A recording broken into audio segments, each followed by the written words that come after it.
My name is Avatar Roby. I am a physically disabled gamer who can only move the fingers in one hand. And I'm someone who has beaten very difficult games like Elden Ring and Sekiro. And I'm here to talk to you about accessible gaming and what it means and why it should matter to you. And I know a lot of people immediately hear that word like it's a buzzword and think it means, oh, they want to put easy mode in every game. And I'm here to tell you why that's not the case. And I'm going to give you examples of good games that have got accessible features, including games like Elden Ring, and how they actually improve the whole gaming landscape. And I'll even give you examples of bad game design. And hopefully, I'll be able to educate you on how video games can become more accessible for people in the future and how this can benefit everyone and not just a small niche group of individuals. And the reason I'm talking about it now actually is because accessibility has become a broader topic, with Sony taking away access to their games like Helldivers 2 and Ghost of Tsushima from people who don't even live in the countries that PSN is available in. So a lot of people are now feeling the sting of what it's like to be excluded from having access to playing games that everyone else has. So I felt it was a fitting time to make this video. So before I begin, I want to quickly talk to you about something called the dropped curb effect or the curb cut effect. It's got many different names. I'll show you the Wikipedia page for it. But what it essentially boils down to is how when people are told about accessibility features, they're usually resistant to the idea of these features because they don't see the reason why they should put in time, money, effort into helping someone gain something that they won't have access to. And the reason it's called the curb cut effect is because originally the cut curb was designed for wheelchair accessibility. And when it was first introduced, a lot of people didn't want it because why spend so much money making that curb on every street in every city for people who, are seen as a minority, wheelchair bound people? And they felt like they were investing a lot of time and money to implement something that not everyone will benefit from. But the truth of the matter is, everybody benefits from having a dipped curve. And this is something that repeats quite a lot just throughout history in regards to like infrastructure and entertainment, even, especially in the entertainment industry. We have things like closed captioning, which a lot of people originally thought, why would I bother putting subtitles on my movie? Everyone can hear. There's only a few people who are deaf. And now a lot of people who aren't even hard of hearing love having subtitles on. In fact, it's enabled people to watch foreign movies, which is something a lot of you guys probably do if you watch any anime or Japanese media or anything from other countries. And you can see here, gaming accessibility is on there as well. Text to speech, another option, originally for people who are unable to read very well. Now it's a standard feature you'll find most streamers have on their stream, with channel points and bits that you can play a funny message on. And we're seeing the same sort of thing happen in real time in video games, where every single time the topic of accessibility gets brought up, people resist against it, thinking, oh, they just want to make every game easy now, or they want to throw in hand holding or whatever. And it doesn't help that there are streamers and creators like Asmongold who are perpetuating this by dismissing the idea of accessibility as hand holding, which is ironic considering he is guy everyone knows is the reason why ledges in video games are painted yellow so they know where to go. But what I'm going to do, I'm going to load up Elden Ring, and I'm going to show you exactly why I, as a gamer, was able to finish this game as easily as I did, even though it's a game that's known for being very difficult. So I've just loaded up my game in Elden Ring. I'm currently actually in the middle of doing my New Game Plus playthrough in preparation for the Shadow of the Erdtree DLC, which is out next month.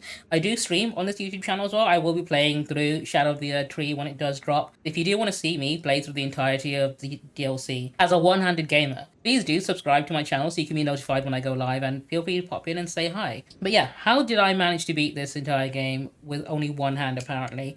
First things first, the controller I use is just an Xbox controller. I have recently, very recently, this is after I completed Elden Ring, upgraded to an Xbox Elite controller, and the difference this has is these back paddles here. And what I normally do with these is I remap controls on the left side of the controller that I might be using for that game to these paddles. But I did beat Elden Ring before I had this controller, and you were probably wondering how the hell I managed to do that, right? Because people with two hands are struggling with this game. So the thing I did, I went to my settings here and I went all the way over to here, and this game actually has fully remappable button controls. So any button that I struggle to use, I just switch to a different button that I can use.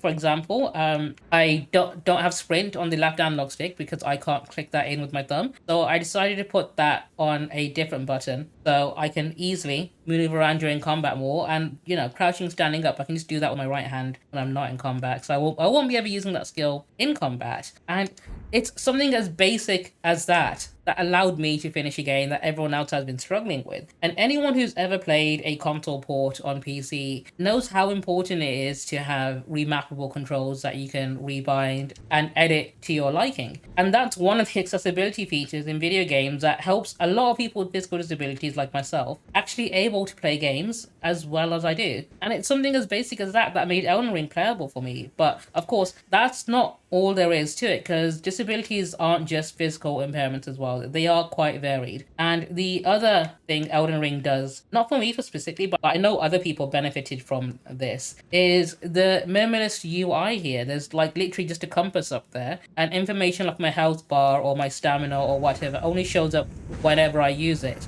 So there's not too much information on the screen. And people who suffer from disabilities that make them overwhelmed by too much information on screen at once would find games like this a lot easier to understand and play through. And I know a lot of my friends who normally struggle with games that have overly complicated UI were able to fully enjoy Elden Ring because there isn't anything too complicated about it. And it's that sort of minimalist art design and UI design that makes games more accessible, that gets taken for granted. Because games in the past, like even The Witcher 3, which is guilty of this with its map and its clutter, and specifically Ubisoft games do this quite a lot, is they clutter your map with too many points of interest for you to go investigate. And for a lot of people, when they see just how much they need to do, it feels like a chore and they shut down and they stop enjoying the game. And one thing that this game does, that Tears of the Kingdom also does as well, which I quite enjoyed a lot more than most Ubisoft games tend to do, is the map is pretty much empty, and the only things on the map are things I've placed myself. So markers that I've added on so I remember where things are. And that definitely makes the game a lot less overwhelming and far easier to keep track of things so I can remember where things are, like this over here. And it actually makes it, a more engaging process, marking the map yourself and building what's on there. And it's that sort of good game design when it's all tied together. It makes games a lot more accessible than just putting the difficulty down to easy can ever do. When I was trying to get friends to play The Witcher 3, even when they were playing it on easy mode or whatever, they never finished the game purely because it felt tedious to play, because it felt like there were too many side quests and collectibles to do, and they were exhausted playing it and they were not having a good time. Now, I have mentioned UI and UX when I was just talking about Elden Ring then, so I want to take a quick minute to quickly tell you about what the difference is between the two things and how each thing can be beneficial into making games more accessible. I'll start off with a very bad example, in fact, a very popular bad example. If you all remember Suicide Squad Kill the Justice League had this very infamous screenshot going around where the UI just looks horrible and painful to look at. They use too many colors, too many different fonts, too many different sized fonts, and it just overloads you with information. And games like this, looter shooters, tend to have this issue where it just throws too much information at you and it's hard to tell what's going on, and it does dampen your experience of playing the game. But also, for some people, this just is a complete barrier to entry to even enjoying the game in the first place. And it's a problem that a lot of developers take for granted. And I want to offer a few solutions on how to fix this. So, first of all, the difference between UI and UX. UI is user interface. It's what the user sees. It's the easiest way of saying it. So what's on the screen, like a heads-up display. Whereas user experience, UX, is how the user interacts with the UI or the game itself. And you can have good UX and bad UI, and you can have bad UI and good UX. And I can give you examples of that in a second.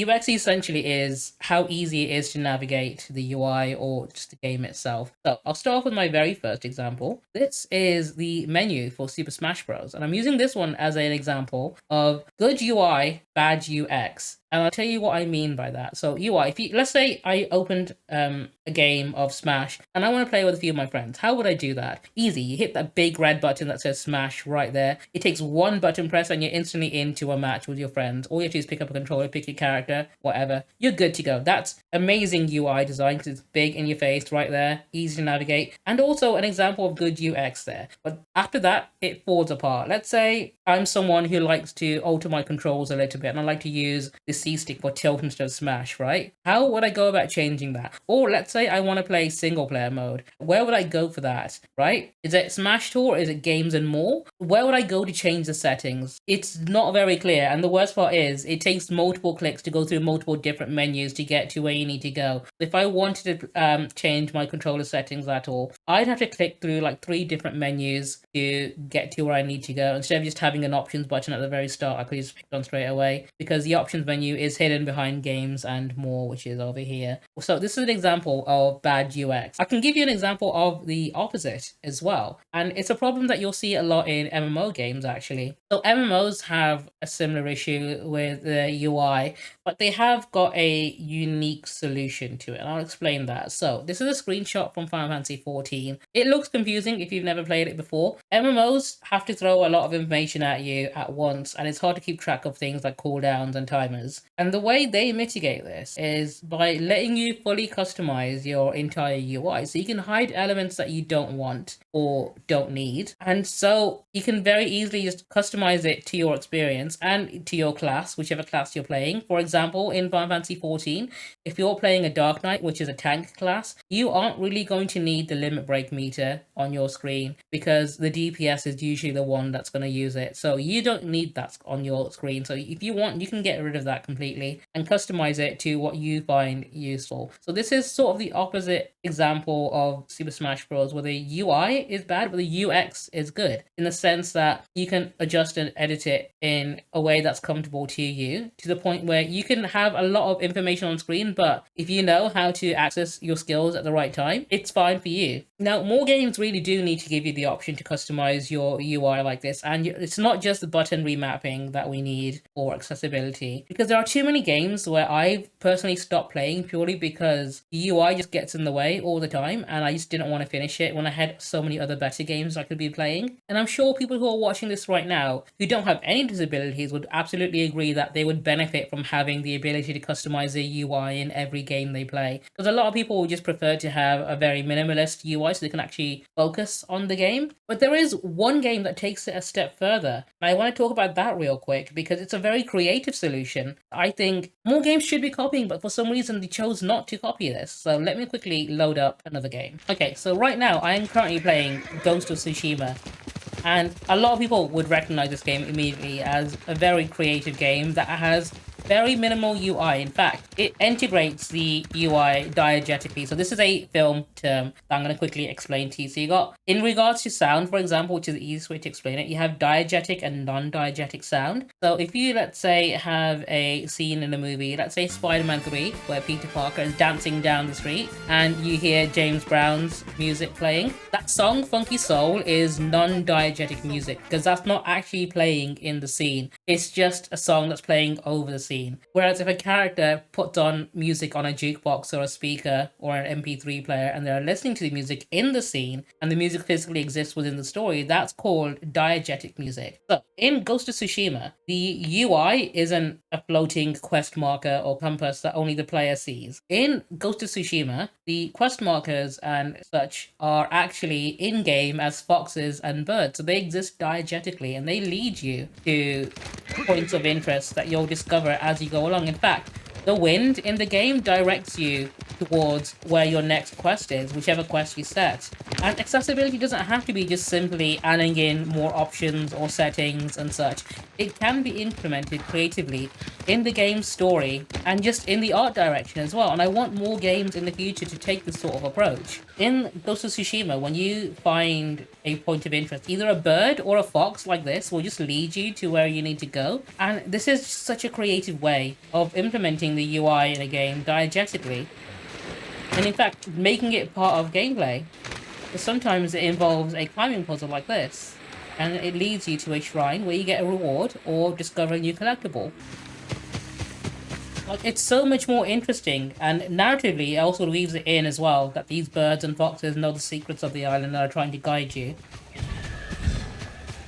And I'd much rather follow a bird to a location than have to, just mindlessly follow a arrow floating in midair. But those are just a few examples of what I think would make for great accessibility and game design in video games that we should see more of, because everyone benefits from having all of these features in. And when people talk about accessibility in video games, they aren't just asking for an easy mode. So I hope this has helped you understand just what people mean by having more accessible video games and why we should be advocating for this a lot more and how it can benefit everyone involved. And if you have enjoyed this video and learned something from it, please do give me a like and a comment and subscribe to this channel. This is my new channel. I'm still working my way up to 1,000 subscribers, so it would mean a lot if you do help me get to that goal. I do also stream to this channel as well. I'm currently playing through Ghost of Tsushima on lethal difficulty, and I do plan on moving on to Elden Ring's DLC Shadow of the Erdtree when that drops. So please do drop a subscription to keep up with my live streams if you want to check those out, and chat to me when I go live on this channel.